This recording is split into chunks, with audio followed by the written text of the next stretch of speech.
মুখ্যমন্ত্রীর ঘোষণার পরেই কলকাতা পুরসভায় হাই পাওয়ার কমিটির বৈঠক। 11 সদস্যের এই হাই পাওয়ার কমিটির বৈঠকে পুলিশ কমিশনার, পুর প্রশাসক থেকে অন্যান্য বিভাগের আধিকারিকরা। কলকাতার 144টি ওয়ার্ডের নির্মীয়মাণ বহুতল থেকে বাণিজ্যিক পরিকাঠামো অডিটের আগে এসওপি তৈরি হবে, আর এই এসওপি তৈরির পর আগামী সপ্তাহে শহর জুড়ে অভিযানের সিদ্ধান্ত হয়েছে। কলকাতার বাড়ির এই অডিটগুলোর কাজগুলো তো কবে থেকে শুরু হবে?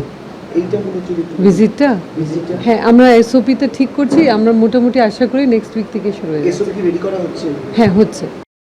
তারাতলার বিপর্যয়ের পরই মুখ্যমন্ত্রী শুভেন্দু অধিকারী তিনি নির্দেশ দিয়েছিলেন অডিট টিম গড়ে শহরের নির্মীয়মাণ প্রত্যেকটি বহুতল বা যে সমস্ত বহুতল প্ল্যান স্যাংশন হয়ে গিয়েছে সেই সমস্ত বহুতলে অডিট করা হবে, তার জন্য বন্ধ রাখা হবে নির্মীয়মাণ কাজ।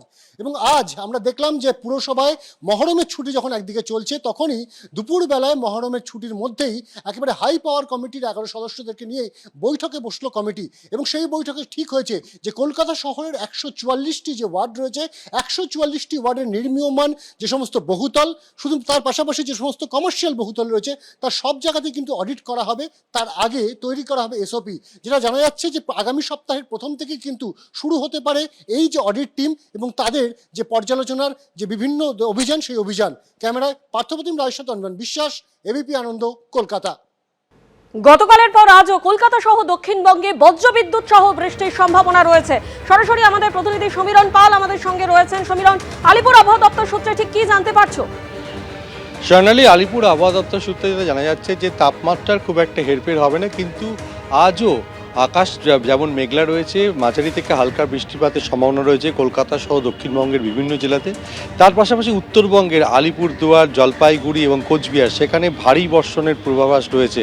এবং শুধু তাই নয়, বিভিন্ন জায়গা থেকে যে প্রাকৃতিক দুর্যোগের খবর পাওয়া যাচ্ছে, পাহাড়ি এলাকায় ধস নামার জন্য সতর্কতা জারি করা হয়েছে আবহাওয়া দপ্তরের পক্ষ থেকে, যেটা স্পষ্ট করে বলা হচ্ছে রবিবার সকাল থেকেই আবহাওয়ার পরিবর্তন হবে। যেটা দক্ষিণবঙ্গে যেটা হালকা থেকে মাঝারি বৃষ্টিপাতের পূর্বাভাস রয়েছে, সেই বৃষ্টিপাতের পরিমাণ বাড়বে এবং তাপমাত্রা আরও কমবে। তার পাশাপাশি আরও আবহাওয়া দপ্তর তরফ থেকে সতর্ক করা হচ্ছে যে রবিবার সকাল থেকে যে বৃষ্টিপাতের পরিমাণ বাড়বে, তার পাশাপাশি বজ্রবিদ্যুতের সম্ভাবনাও বাড়বে এবং সেই কারণে সকলকে সতর্ক করা হয়েছে আবহাওয়া দপ্তরের তরফ থেকে। এবং পাহাড়ি এলাকায় অর্থাৎ উত্তরবঙ্গে যেমনটা আবহাওয়া দপ্তর সূত্রে জানা যাচ্ছে যে রবিবার থেকে দক্ষিণবঙ্গে বাড়বে বৃষ্টি, ঠিক কি বলছে আবহাওয়া দপ্তর শুনুন। 26 থেকে 28 তারিখের মধ্যে দক্ষিণবঙ্গের জেলাগুলিতে প্রধানত বিক্ষিপ্তভাবে হালকা থেকে মাঝারি ধরনের বৃষ্টিপাতের সম্ভাবনা, দু এক জায়গায় বজ্রবিদ্যুতের সম্ভাবনা থাকছে। যেহেতু এই ধরনের বজ্রবিদ্যুৎ স্থানীয়ভাবেই বেশিটা হচ্ছে, টেম্পারেচার বেশি রয়েছে, জলীয়বাষ্পের প্রবেশ বেশি রয়েছে, ফলে স্থানীয়ভাবে যেখানে হচ্ছে বজ্রবিদ্যুতের তীব্রতা থাকছে মাঝে মধ্যে। সম্ভাবনা আরও বাড়বে 29 তারিখ থেকে পরবর্তী কয়েকদিন। পূর্ব পশ্চিম বর্ধমান, বীরভূম, মুর্শিদাবাদ, নদিয়া এবং তার পার্শ্ববর্তী যে জেলাগুলি রয়েছে পুরুলিয়া, বাঁকুড়া, যেটা উত্তর 24 পরগনা, এই জেলাগুলো বজ্রবিদ্যুতের তীব্রতা থাকার সম্ভাবনা রয়েছে 29 থেকে 30 তারিখের মধ্যে। কলকাতা পার্শ্ববর্তী অঞ্চলের জন্য আগামী 2-3 দিন প্রধানত মেঘলা আকাশ, হালকা থেকে মাঝারি ধরনের বৃষ্টিপাত বিক্ষিপ্তভাবে থাকার সম্ভাবনা রয়েছে। বৃষ্টিপাতের সম্ভাবনা কলকাতার জন্য বাড়বে 29 তারিখ থেকে।